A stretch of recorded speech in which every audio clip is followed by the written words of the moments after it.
देखिए,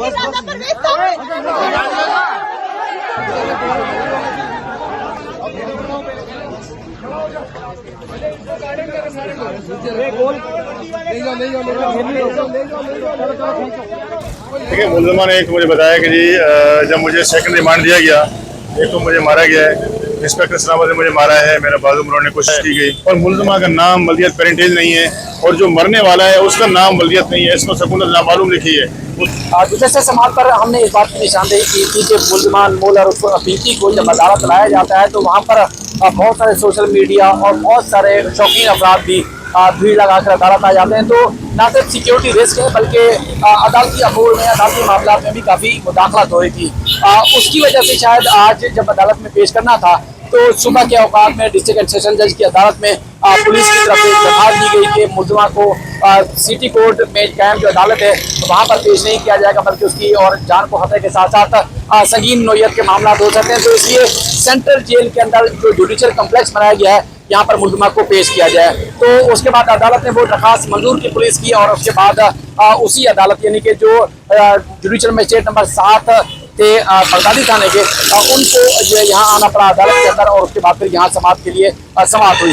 समाअत में जो कुछ हुआ उसकी तफसीलात रखने के लिए उनके वकील लियाकत अली गफूर साहब मेरे साथ मौजूद है। लेकिन जब मुलजमा को लाया गया तो एक बेहंगम सा पुलिस का, सिक्योरिटी का कहें या प्रोटोकॉल कहें, बहुत बड़ी तादाद में मौजूद थे और मुलजमा को जिस तरह जो है वो मोबाइल से पुलिस की गाड़ी के नीचे उतारा गया तो मुलजमा ने बात करने की कोशिश की और राजा परवेज जैसे ही उसने उसके मुंह से निकाला तो उसके बाद फिर पुलिस वालों की शायद उनको पहले से ट्रेंड किया गया था या उनको पहले से बताया गया था। उसके बाद पुलिस एहलकारों ने जोर से, बहुत ही ज्यादा जोर से ओए ओए के नारे लगाना शुरू कर दिए तो मुलजमा की आवाज मजीद नहीं सामने आ सकी बल्कि दब गई और उसके बाद उसको अदालत के अंदर लाया गया। वहाँ पर जो है कुछ साथियों को पहले अंदर जाने की इजाजत दी गई, गेट पे रोक लिया गया। इसी तरह धक्का पेल और बदतमीजी, मोबाइल फोन छीनने की कोशिश की गई। इस तरह जो है वो काफी नारवा सलूक किया गया पुलिस की तरफ से।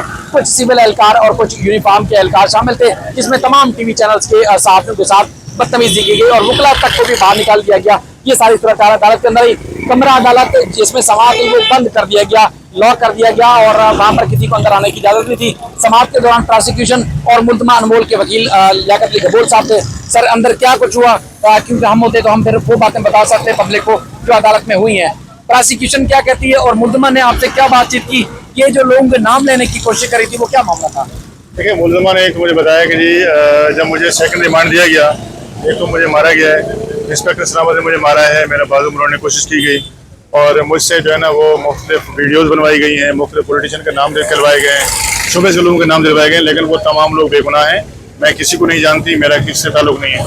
जहाँ तक रिमांड की बात है, प्रोसिक्यूशन के पास पुलिस ने कोई ऐसी प्रोग्रेस रिपोर्ट सबमिट नहीं की है, कोई डायरियाँ सबमिट नहीं की हैं, कोई ऐसी पुरानी बातें थी, वही पुराने मुकदमात का तज़किरा था और इसमें मज़ीद जो है ना वो इस्तदा कर रहे थे रिमांड की जो ना।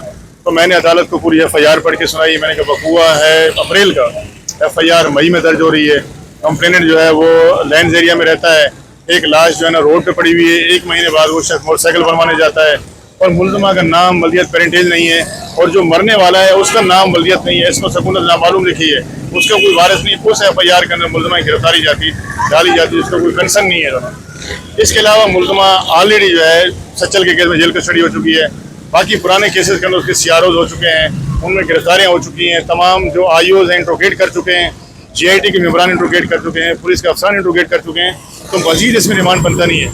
उनके पास एक ही ग्राउंड था जी, हमने जो डिबिया मिली है उसको जो है ना फ्रांसिक के लिए भेजा हुआ है, उसकी रिपोर्ट बाकी आनी है, मजीद पूछगिछ करनी है। हमने कहा जी पूछगिछ ये कर चुके हैं, 6 दिन से इनके पास था।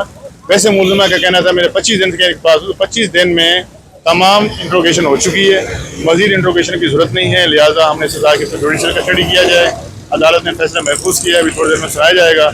मजीद यह है कि मुलजमा ने कहा कि मुझे ह्यूमिलेट किया जा रहा है, मुझे और केसों मुलविस करने की धमकियाँ दी जा रही हैं, जबकि मैं बेगुनाह हूँ। मुझे लाहौर से ला के यहाँ पे जो है मुकदमा मुलविस किया गया है, मेरा किसी मुकदमे से कोई ताल्लुक नहीं। तो इसमें 164 का बयान रिकॉर्ड करने के लिए क्या कहा गया, क्यों रिकॉर्ड कराना चाहते हैं, किसकी तरफ से दरखास्त दी गई? देखिए, एक पुलिस की तरफ से एप्लीकेशन आई है कि जो कंप्लेनेंट है, जो मरने वाले का ना तो रिश्तेदार है, ना वो मुलजमा को जानता है, ना उसका कोई कंसर्न है, उसकी तरफ से एक एप्लीकेशन आई है 164 की।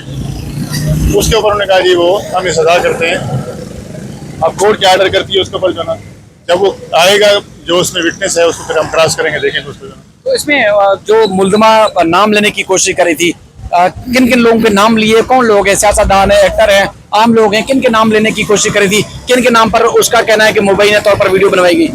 एक उसने कहा जी, मैं किसी को नहीं जानती, तमाम लोग बेगुनाह हैं। एक राजा परवेज साहब का नाम वो कह रही थी मुझसे कहलवाने की कोशिश की गई। एक कोई एक्टर है मुनीब साहब, एक एक्टर है सारा हैं, कोई एक डीएसपी राणा अकरम साहब हैं, उनका नाम करवाने की कोशिश की गई। मैं नहीं जानती। ये सारी वीडियोस बनवाई गई हैं? वीडियोज मुझसे बनवाई गई हैं, जो वीडियो पुलिस के पास है, जो कल उनको मेरे खिलाफ इस्तेमाल कर सकती हैं। तो मैं इसलिए कह रही हूँ कि वो तमाम लोग बेगुनाह हैं, उनको इससे ताल्लुक नहीं है। तो ये जो पुलिस के पास बयान होता है, उसकी कानूनी कोई हैसियत हो सकती है? ये बात जो आप करेंगे, अदालत में उसने बात की है, किस तरह बात की है? देखिए, वो अदालत में कोर्ट को उसने बताया है और हमें भी उसने बताया है।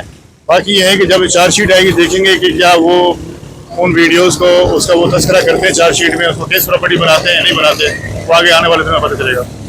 चलिए, आपका सर बेहद शुक्रिया, टाइम बहुत हो गया, आप थक भी गए हैं, बहुत सारे मीडिया जो दोस्त हैं उनको इंटरव्यू भी दिए।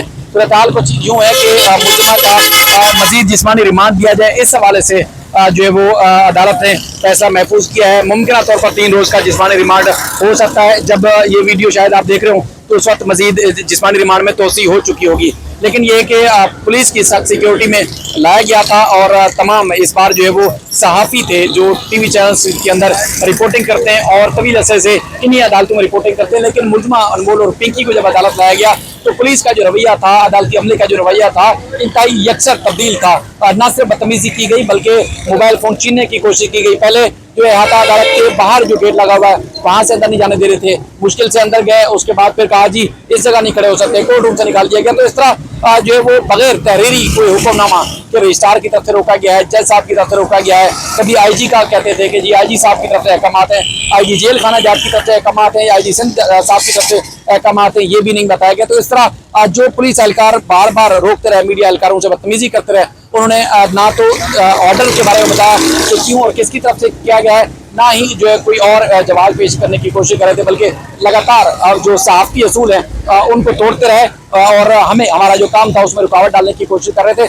बल्कि हमने तो चाहे ट्रायल कोर्ट्स हैं, ATC या हाई कोर्ट या दीगर जितनी भी अदालतें थी, चाहे हाई प्रोफाइल इससे पहले भी केसेस आते रहे, तो हमने जितनी भी रिपोर्टिंग की है कभी भी किसी के काम में रुकावट डालने की कोशिश नहीं की। अपनी लिमिट के अंदर है कि हमने रिपोर्टिंग की। लेकिन ये बड़ा ऐसा अजीब व गरीब समंदर था कि जब मुल्जिमा ने बात करने की कोशिश की तो उसको रोका गया, टोका गया और इसी तरह ऊंची आवाज में पुलिस एहलकार जो है वो सहाफ़ी को धक्के देते रहे, मुल्जिमा की आवाज दब जाए इस तरह की भी कोशिश करते रहे।